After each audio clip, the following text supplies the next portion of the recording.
पश्चिम बंगाल में मचे सियासी तूफान के बीच जल्द ही गृह मंत्री अमित शाह बंगाल जाने वाले हैं। बीजेपी अमित शाह के इस दौरे से ऐसा चक्रव्यूह रचने की तैयारी में है जिससे ममता को बीजेपी करारी हार देकर चुनावों में विजयी हो सके। देखिए सीधे बंगाल से ये एक्सक्लूसिव रिपोर्ट। बीजेपी अध्यक्ष जेपी नड्डा ने ममता के गढ़ में भरी हुंकार कि ये गुंडाराज, अराजकतावाद ये ज्यादा दिन नहीं चलने वाला है। ममता जी, आपकी सरकार जाने वाली है और कमल खिलने वाला है। गृह मंत्री अमित शाह देने वाले हैं कार्यकर्ताओं को जीत का मंत्र।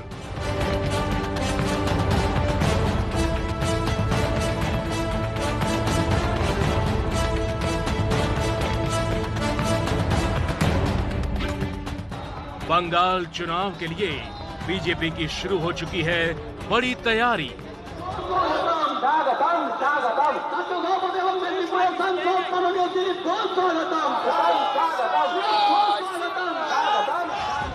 बंगाल में जीत के लिए बीजेपी के नेता दिन रात एक किए हुए हैं।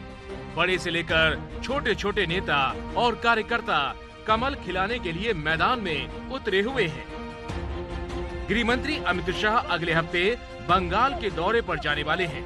अमित शाह दौरे में जहां जहां जाएंगे वहां पहुंची है एबीपी न्यूज की टीम।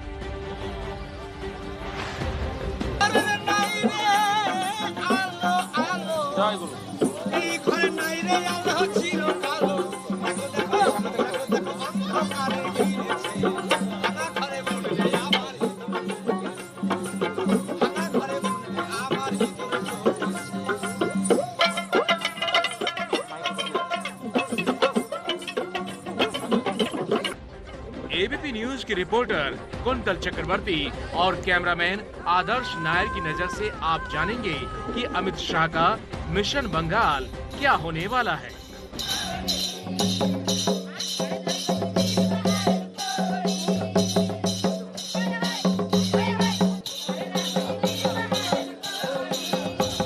उन्नीस दिसंबर को अमित शाह कोलकाता जाएंगे। 20 दिसंबर को गृह मंत्री अमित शाह शांति निकेतन का दौरा करेंगे और शांति निकेतन में गृह मंत्री का स्वागत बाउल गान से होगा।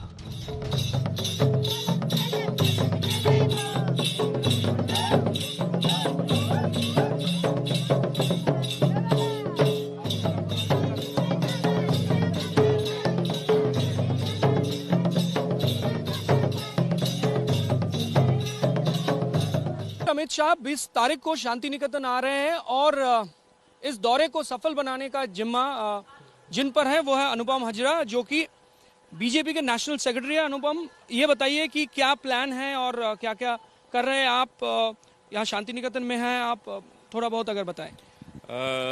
देखिए, फर्स्ट टाइम अमित शाह जी शांति निकेतन में आ रहे हैं और आप लोग सब जानते हैं कि शांति निकेतन का जो माहौल है ऑल टुगेदर, मतलब एक एकेडमिक एम्बियंस है, साथ ही साथ एक कल्चरल एम्बियंस भी है। तो हम उनका बोलते हैं ना कि स्वैग से स्वागत करेंगे, अलग ढंग का होगा और मतलब जहाँ जहाँ अभी तक गए हैं वो उससे हटके होगा, क्योंकि यहाँ का जो स्पेशलिटी है रूरल फोक बाउल, यहाँ पे जो ट्राइबल लोग रहते हैं संथाली, उन लोगों का डांस होगा। और हम कोशिश कर रहे हैं कि शांति निकेतन के जो स्टूडेंट्स वगैरह है, जो अमित शाह जी के फैन है, तो वो लोग भी आना चाहते हैं, तो सब मिला के एक अलग सा फील होगा। बाहरी बताकर ममता बनर्जी बीजेपी को घेरने की कोशिश कर रही हैं और ममता के उसी चक्रव्यूह को तोड़ने के लिए बीजेपी के नेता पार्टी को बंगाली अस्मिता से जोड़कर पेश करने की कोशिश कर रहे हैं। अमित शाह के दौरे की तैयारी का जिम्मा देख रहे पूर्व सांसद अनुपम हाजरा से बात की कुंतल चक्रवर्ती ने और जाना इन तैयारियों के बारे में। अमित शाह 20 तारीख को खोआई नदी के किनारे भी जाएंगे। शांति निकेतन को एक पहचान दिया कोई और नहीं बल्कि रविंद्रनाथ ठाकुर ने। रविंद्रनाथ ठाकुर और शांति निकेतन एक दूसरे के पूरक है। बंगाल की राजनीति में कवि गुरु की अहमियत किसी से छिपी नहीं है और बीजेपी अपनी कोशिशों से यही साबित करना चाहती है बंगाल की राजनीति में वो बाहरी नहीं है और कवि गुरु के नाम की रणनीति के सहारे अब बीजेपी ममता बनर्जी से गद्दी छीनने की तैयारी में है। पार्टी ने राज्य को अलग अलग 5 जोन में बांट रखा है और कुछ और केंद्रीय मंत्रियों को भी बंगाल की जंग जीतने की तैयारी में लगा दिया है। हर जोन में जीत की जिम्मेदारी केंद्रीय मंत्रियों के कंधे पर लाद दी गई है। केंद्रीय मंत्री प्रहलाद पटेल, अर्जुन मुंडा, गजेंद्र सिंह शेखावत समेत आधा दर्जन केंद्रीय मंत्री लगाए गए हैं। एक केंद्रीय मंत्री को 5 से लेकर 6 लोकसभा की जिम्मेदारी दे दी गई है। बीजेपी ने जिम्मेदारी तय करने के लिए बकायदा अनुभव और रणनीति को तरजीह दी है। 2017 में यूपी में जीत दिलाने वाले सुनील बंसल और केशव मौर्य की जोड़ी को जोन का जिम्मा सौंप दिया गया है। वहीं त्रिपुरा में कमल खिलाने वाले सुनील देधड़ को भी लगा दिया गया है। इन तेज तर्रार नेताओं को कोलकाता, हुगली और हावड़ा में लगा दिया गया है।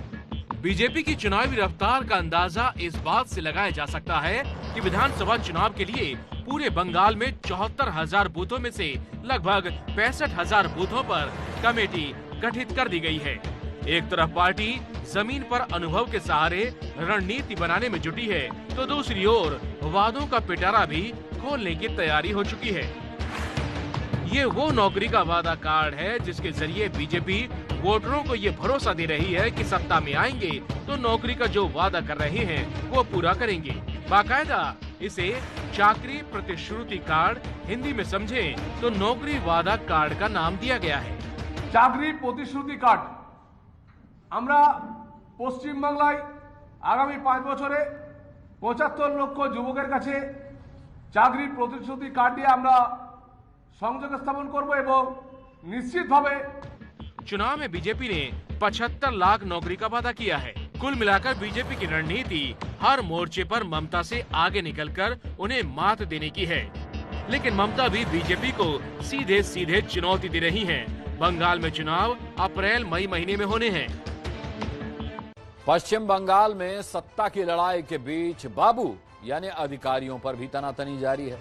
जेपी नड्डा के काफिले पर हमले के बाद केंद्रीय गृह मंत्रालय ने ममता प्रशासन के बड़े अधिकारियों को दिल्ली तलब किया, तो ममता की पुलिस ने भी मुंबई आयकर विभाग के अधिकारियों को पुराने मामले में नोटिस भेज दिया।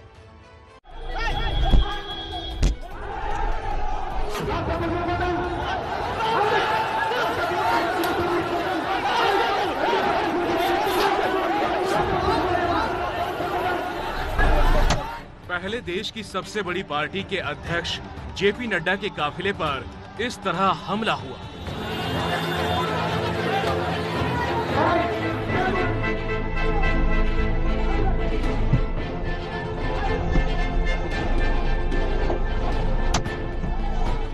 हमले के बाद बंगाल की मुख्यमंत्री ममता बनर्जी और बीजेपी के बीच जुबानी जंग हुई।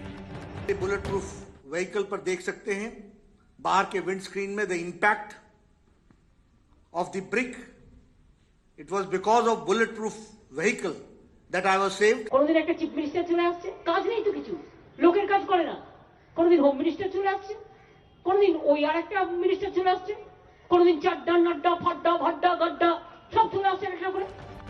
फिर सरकार की लड़ाई अधिकारियों पर आई और अमित शाह के गृह मंत्रालय ने सुरक्षा में चूक के लिए ममता के अधिकारियों को तलब कर लिया।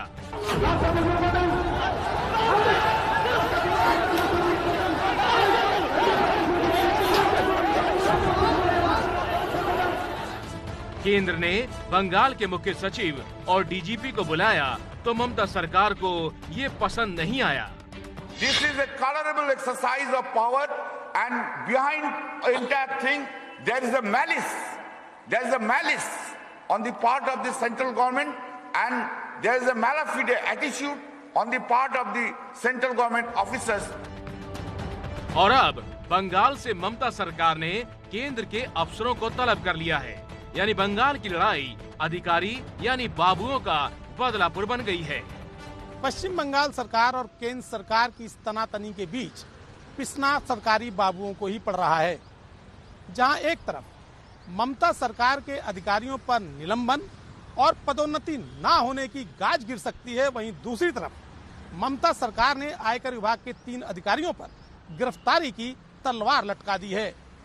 ऐसे में सवाल उठता है कि आखिर ये सरकारी बाबू जाएं तो जाएं कहां? दरअसल पश्चिम बंगाल के अधिकारियों ने जब केंद्र के समन के बाद भी दिल्ली में पेशी नहीं की तो गृह मंत्रालय एक्शन में आ गया।